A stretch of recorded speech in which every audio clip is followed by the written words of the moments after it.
같이 사도신경으로 신앙을 고백하겠습니다.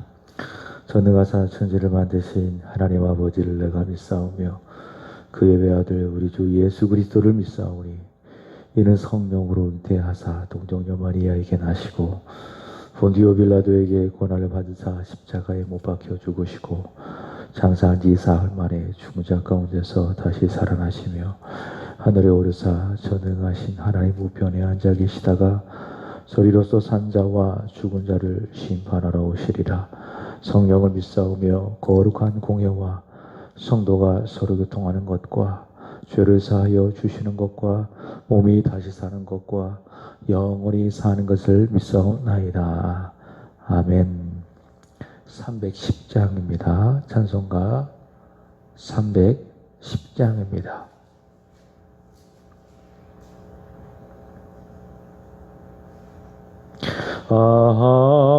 하나님의 은혜로 있을 데 없는 자 왜 구속하여 주는지 난 알 수 없도다. 내가 믿고 또 의지함은 내 모든 형편 하시는 주님 늘 보호해 주실 것을 나는 확실히 아네. 왜 내게 굳센 믿음과 또 복음 주셔서 내 마음이 항상 편한지 난 알 수 없도다. 내가 믿고 또 의지함을 내 모든 형편 아시는 주님 늘 보호해 주실 것을 나는 확실히 아네. 왜 내게 성령 주셔서 내 마음 감동해 주 예수 믿게 하는지 난 알 수 없도다. 내가 믿고 또 의지함을 내 모든 형편 아시는 주님 늘 보호해 주실 것을 나는 확실히 아네. 주 언제 강림하실지 혹밤에 혹낮에 또 주님 만날 그것도 난 알 수 없도다.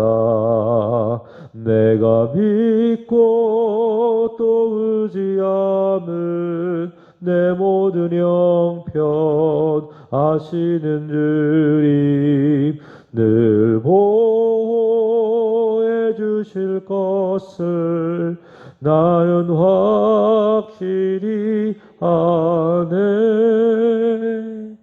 목사님 나오셔서 말씀 전해 주시겠습니다.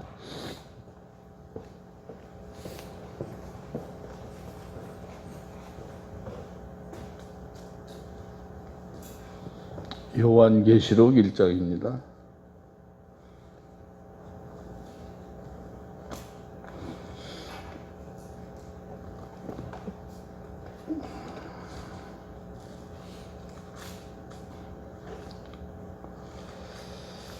요한계시록 1장 4절부터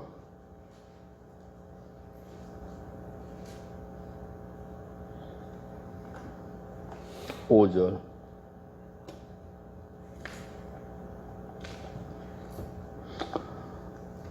요한은 아시아에 있는 7 교회에 편지하노니 이제도 계시고 전에도 계셨고 장차 오실 이에 그의 보좌 앞에 있는 7 영과 또 충성된 증인으로 죽은 자들 가운데서 먼저 나시고 땅의 임금들의 머리가 되신 예수 그리스도로 말미암아 은혜와 평강이 너에게 있기를 원하노라. 우리를 사랑하사 그의 피로 우리 죄에서 우리를 해방하시고. 아멘. 요한계시록은 예수님의 계시라, 예수 그리스도의 계시라 1절에서 그렇게 말씀을 합니다. 1절에 예수 그리스도의 계시라. 이 계시라고 하는 것은 활짝 열어서 그 무대에 있는 배우를 보여준다 하는 그런 의미예요. 그런데 여기서는 요한이 예수님의 모든 것, 예수님에 관한 그분에 관한 것을 보여준 책, 그 말씀이에요. 우리가 우리 교회에서 예수님으로부터 난 믿음의 바탕 위에 자기를 건설하고 예수님을 더 알고 예수님을 더 사랑하고 예수님을 더 가까이에서 예수님께 충성을 다해야 한다 하는 가르침을 가르치고 있어요. 그래서 우리는 예수님을 더 알아야 된다. 더 알아야 된다. 지식적으로 예수님을 아는 것도 중요하지만 예수님에 대하여서 경험을 해야 된다. 예수님 경험을 해야 된다. 예수님 경험을 하게 하는 이가 누굽니까? 예수님을 경험하게 하시는 이는 성령님입니다. 성령님. 마리아가 천사의 메시지를 듣죠. 내가 아들을 낳으리니 그 이름을 임마누엘이라 하리라. 그 말을 듣고 깜짝 놀랐습니다. 그때 뭐라고 말합니까? 어떻게 이런 일이 생길 수가 있겠습니까? 나는 남자를 알지 못하는 여인입니다. 그런 대답을 하지요. 그 안다는 것, 체험한다, 경험한다, 그런 말이에요.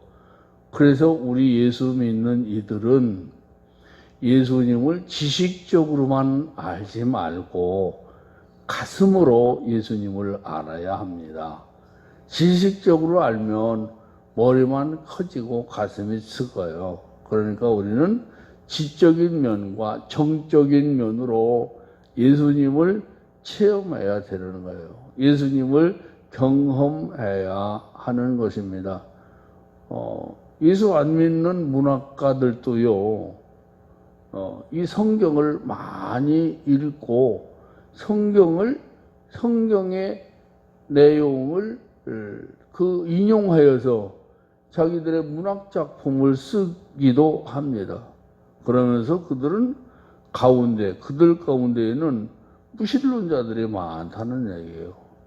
그들은 예수님을 이 관해서 지식적으로만 알기 때문에 그들에게 무슨 구원이 있겠어요.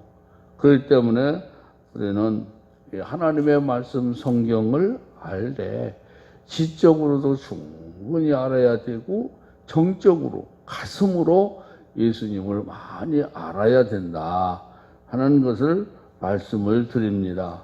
예수 그리스도의 계시라 그랬거든요.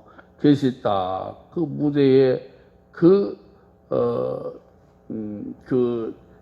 휘장을 딱 열어놓으니까 그 무대 위에 서 있는 연극 배우를 알 수가 있듯이 우리는 예수님에 대해서 더 많이 알려준 대목이 뭐냐 하면은 예수님께서 하나님과 인간과의 관계를 활짝 열어주신 분이다. 그러니까 예수님이 십자가에 달려 죽으실 때에 지성소와 성소 사이의 그 막이 있어요. 휘장이 있어요. 근데 그것이 위로부터 아래까지 쫙 찢어져 내렸다. 그런 말씀이 복음서에 기록되어 있지 않습니까? 그러면서 예수님이 그 인간과 사람과의 그 막혀있는 죄악의 담을 그분이 다 해결해 주셨다. 그분이 그 휘장을 십자가에 달려 죽으실 때 휘장이 찢어지는 그 장면이 예수님의 클라이막스예요. 예수님에 대해서 확실한 것을 볼 수 있는, 알 수 있는 그런 계시예요.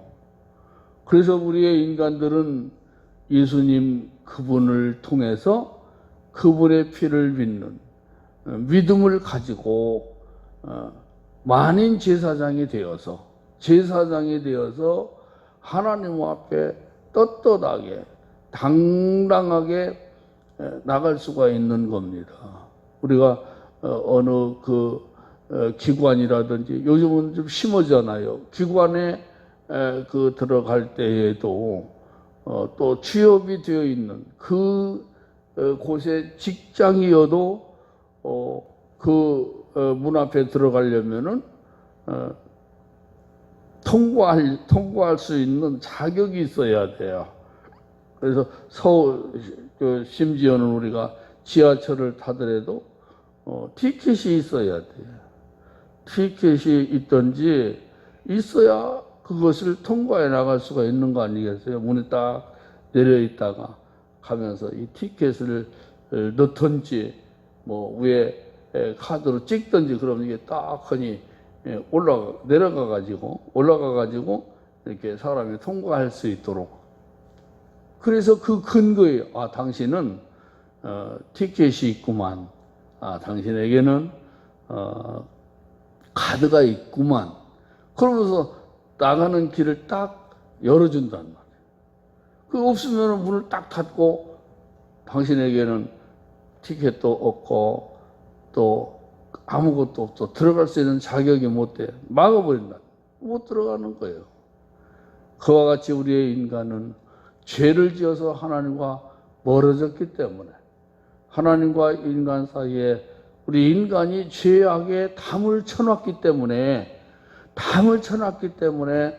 하나님께로 나갈 수 있는 길이 영영 막혀 있던 겁니다.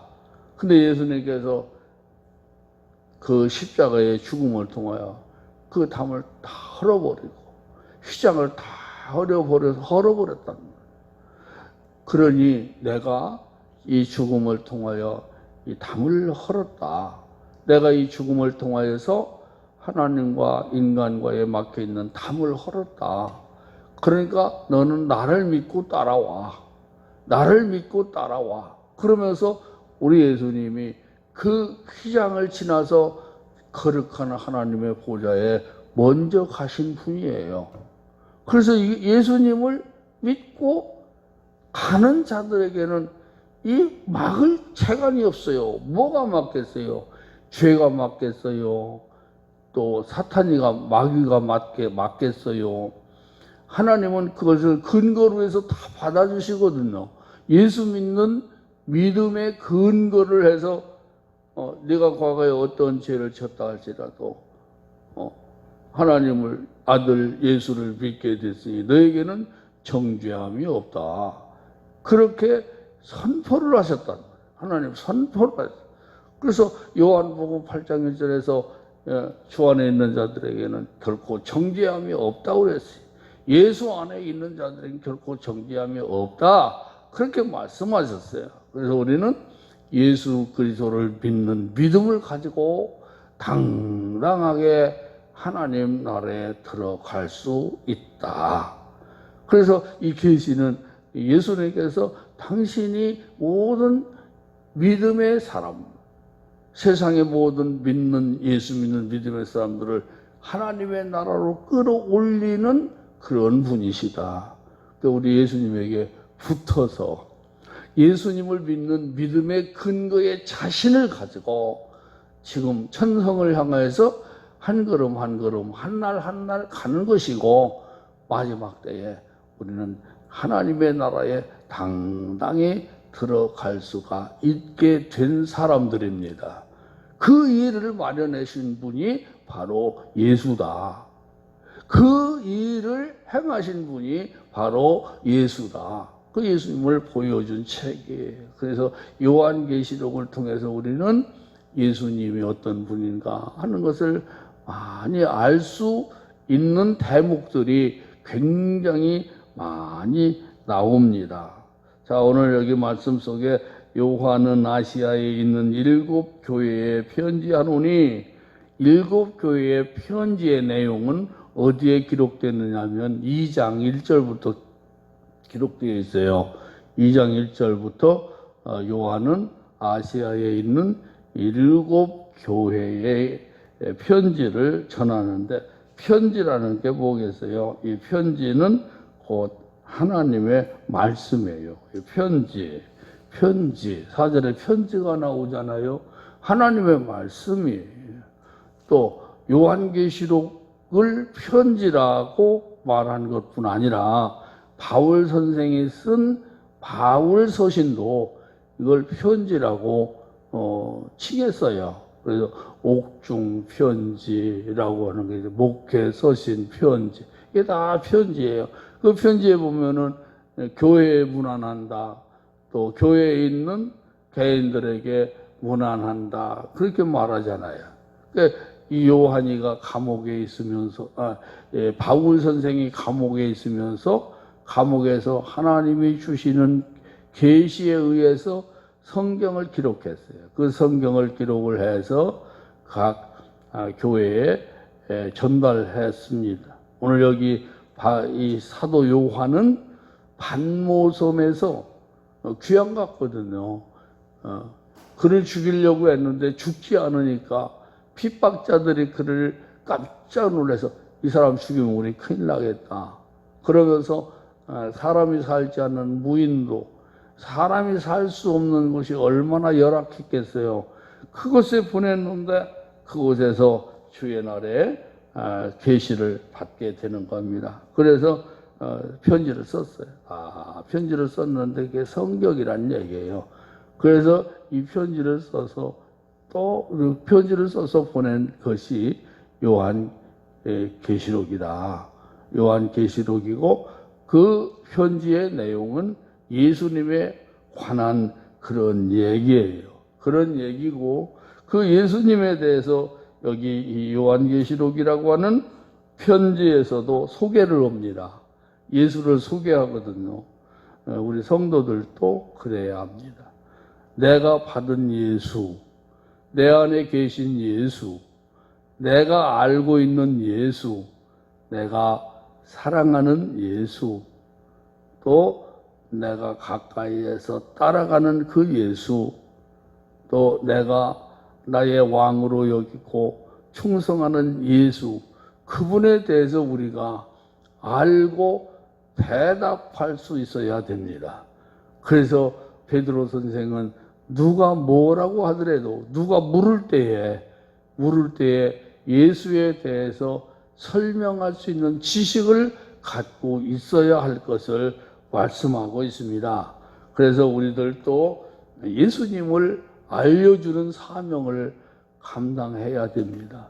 내가 예수님을 알고 내 가족들에게 예수님을 알려주는, 내 친지들에게 예수님을 알려줄 수 있는 그런 영적인 지식, 하나님의 말씀에 대한 지식을 갖고 있어야 하는 겁니다. 이렇게 우리 그 교회는 우리 부목사님도 설교를 할 때 보면은 아주 그 지식적으로 세밀하게 아주 잘 가르쳐 주고 있어요. 그래서 이 가르쳐주는 가르침을 잘 받아서 그 가르침이 다 예수예요. 요즘 신앙 고백하지 않아요. 신앙 고백을 관한 강해를 하지 않습니까? 웨스트민스터 신앙 고백. 아주 그것은 세계가 정통한 교회들이 그것을 채택을 해가지고 그 신앙 고백서를 통해 가지고 우리는 예수를 믿는단 말이에요. 예수님께서 가이사 빌립보 지방에서 그 제자들에게 물었잖아요. 너희가 세상에 갔다 왔지? 세상 사람들에게 전도하러 다녀왔지? 그 사람들이 나를 뭐라고 하더냐? 그랬더니 예레미야, 또 모세, 모세 죽었던 살아난 누구? 요한, 그런 그 정확한 대답을 못하니까 예수님께서 베드로에게 묻지 않아요? 너는 나를 누구라고 하느냐? 그랬더니 주는 그리스도시요 살아계신 하나님의 아들입니다. 아주 정확한 신앙 고백을 했거든요. 그래서 교회가 신앙 고백을 안 하면 안 돼요. 안 하는 교회도 있어요. 신앙 고백을 안 하는 사람도 있거든. 안 하는 교회가 있거든. 신앙 고백을 소중하게 여기지 않는 주의 종들이 있거든요. 그 신앙 고백은 굉장히 중요한 겁니다. 그래서 주는 그리스도시요 살아계신 하나님의 아들입니다. 예수님께서 만족하시잖아요. 만족하시고 그걸 알게 한 이는 하늘에 계신 아버지의 성령이다. 그렇게 말씀하셨어요.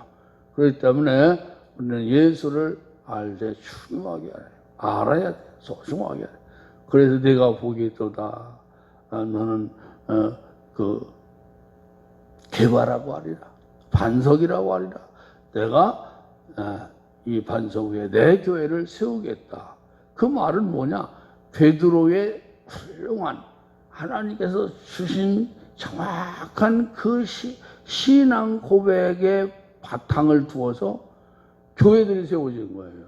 그렇기 때문에 주는 그리스도시요 살아계신 하나님의 아들이라고 하는 그 말씀이 우리의 신앙 고백에 다 들어있어요.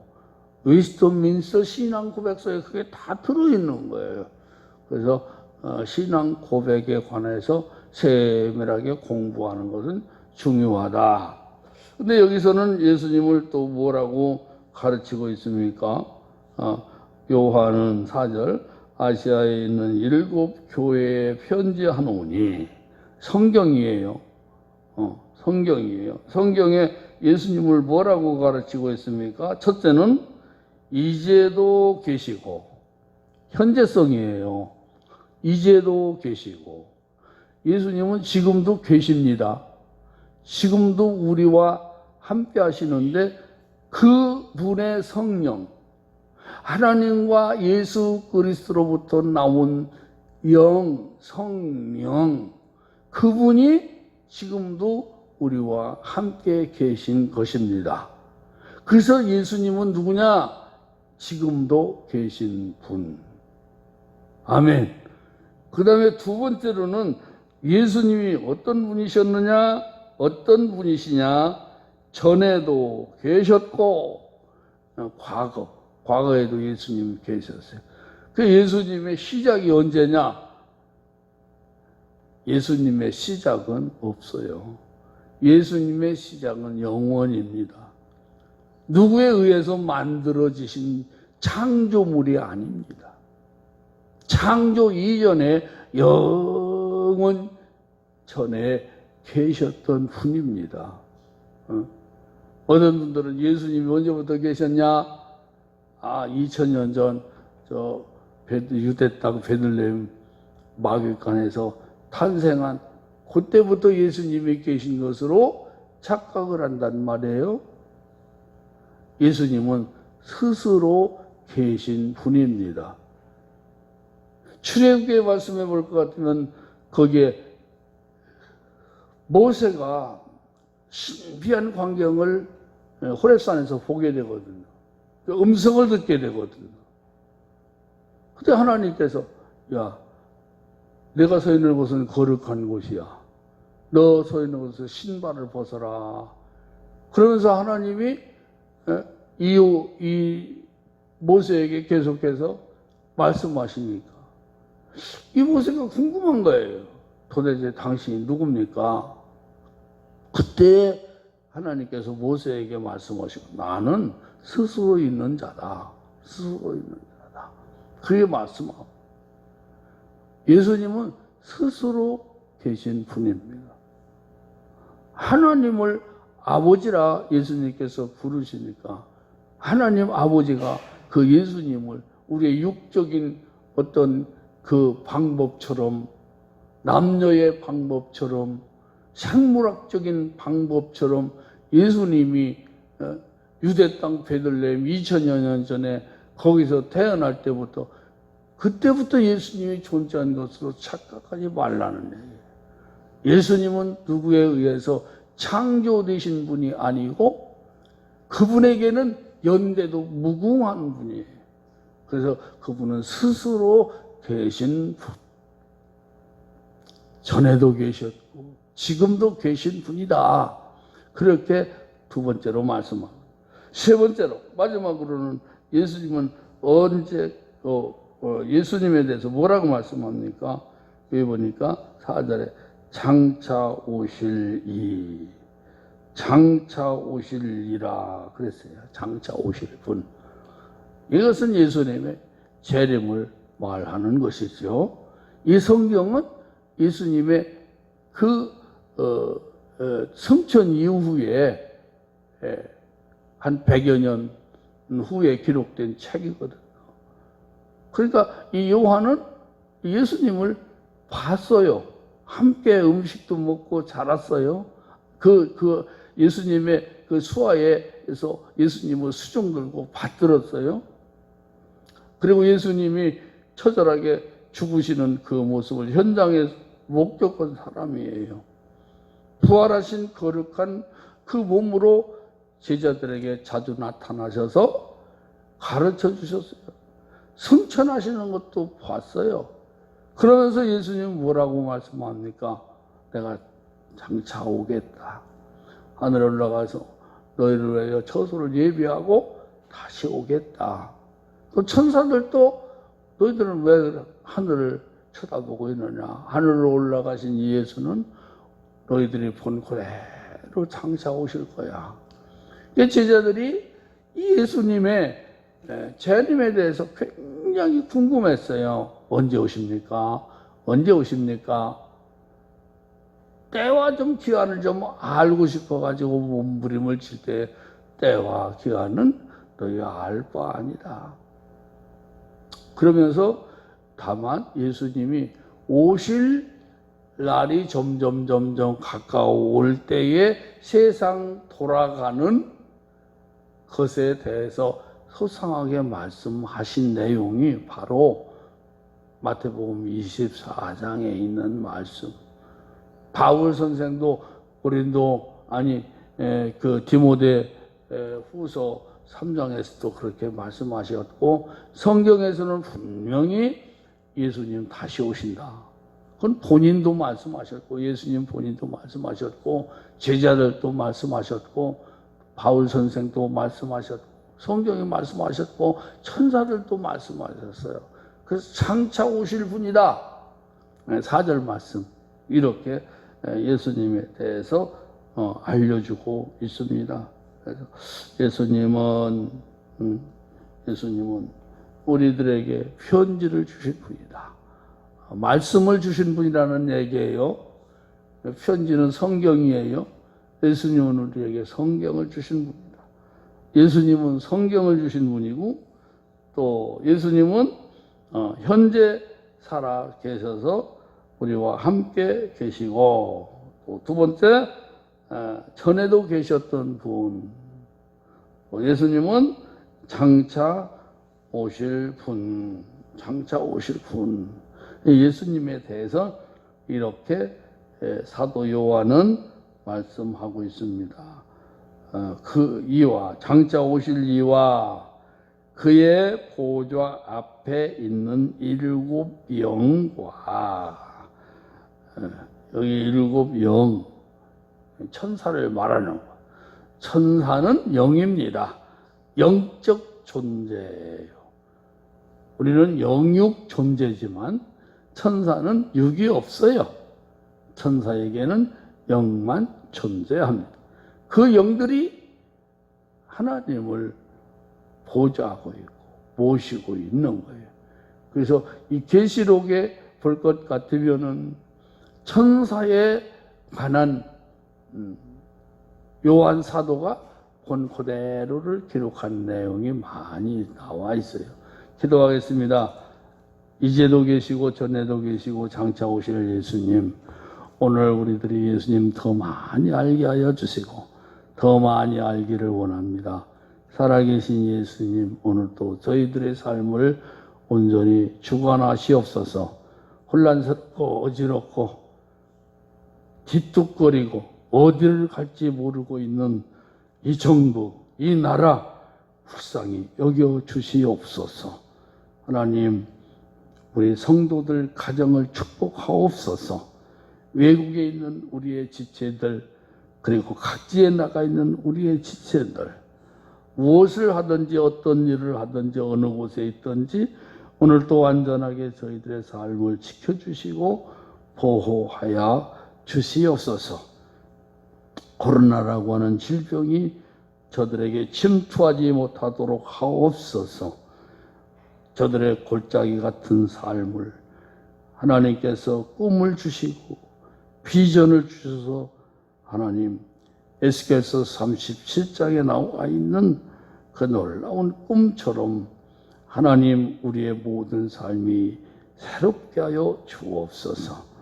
자비로우신 아버지 하나님, 어떤 골짜기 같은 삶이라 할지라도 꿈을 버리지 않게 하시고 하나님께서 주셨던 그 특별한 말씀을 잃어버리지 않게 하여 주시옵고, 하나님 아버지, 꿈을 그려 주님 앞에 내놓는 성도들 되기를 원합니다. 아버지, 아무쪼록이면은 어떤 어려운 여건 속에 처한다 할지라도 반드시 주의 손을 잡고 일어서고 주의 도우시는 손길로 승리하게 하시옵소서. 예수님 이름으로 기도 올리옵나이다. 아멘. 자유롭게 기도하시기 바랍니다.